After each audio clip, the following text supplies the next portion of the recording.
practice 13 down for you guys. How did you feel about today's session? What stood out to you?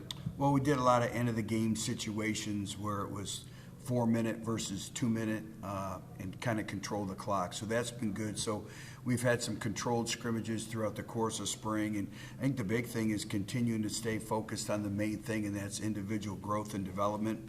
We still have obviously one more practice left and then the big spring game on Saturday. But I think it's just continue to grow as a football team, continue to have individual development, and then really kind of seeing our competitive edge. What's our competitive character as a football team? We're continuing to build our depth as a football team. And then what individuals, what type of role and responsibilities are they going to have in our team and moving forward? How have you just felt the running game has progressed throughout this whole course of spring practice?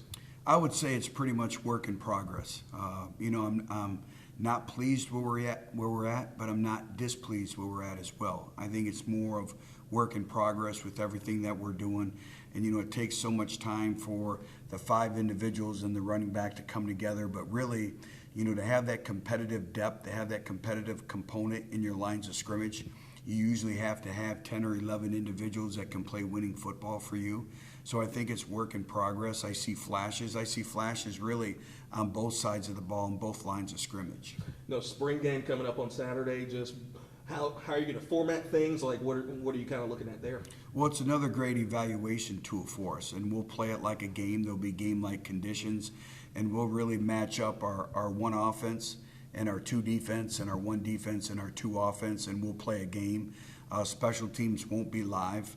And then we'll have a running clock in the second half, and then we'll do some different things to maybe apply some game-like conditions for our specialists as well.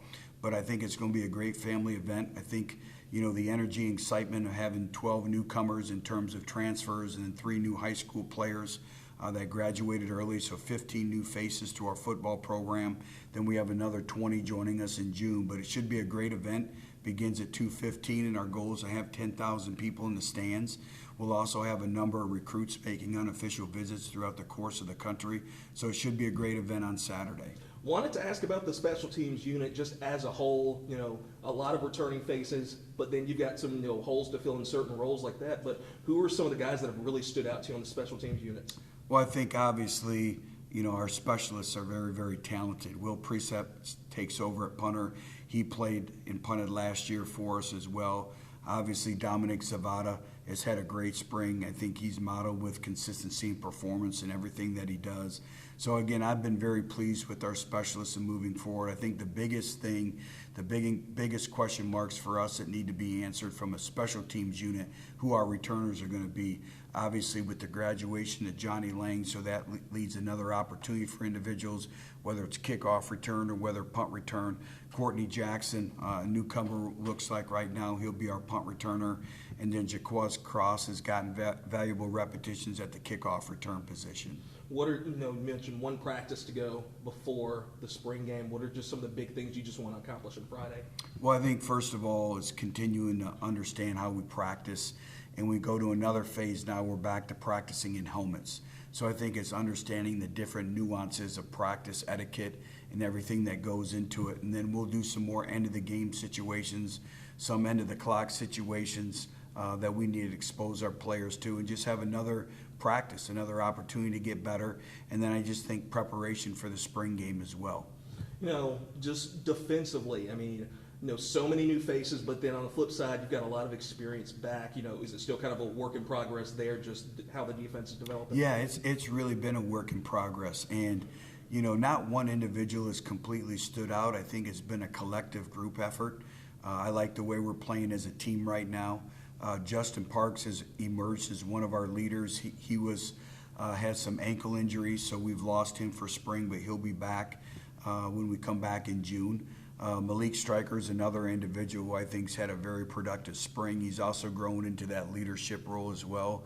In the lines of scrimmage, Kieron Crawford has done a good job. The game's starting to slow down for him. And then Ethan Hassler has kind of stepped up, emerged as a leader as well on the defensive side of the ball. Char Willikis is an individual at the Mike linebacker position that's really played winning football for us. And then Trey Thomas has really kind of began and left off the way he did with the season. He's been very consistent. He's one of our fierce competitors in the back end. And I think the overall theme, we focused on building our DNA. This is really where you build your football team. If you're relying on training camp to build your toughness, it's too late. So we've really challenged our team this year. We focused on really building our DNA, and our DNA in 4 aspects. First and foremost is our toughness, and then being a connected football team, the connectivity, and then being resilient, having resiliency, and then composure. And those 4 things we really focus on since this journey really began in February. Well, we talk about being a community-driven football team. And this is a great illustration. We spent all week in the community, going to all the local elementary schools, having recess with the Red Wolves, doing our reading program with the Red Wolves. And now it's time for our community to come out and support this football team and see how hard they've been working. Starts at 2:15. We're excited about that. But everything, the strength of our football program is our community. So we're looking forward to everyone coming out and supporting this football team.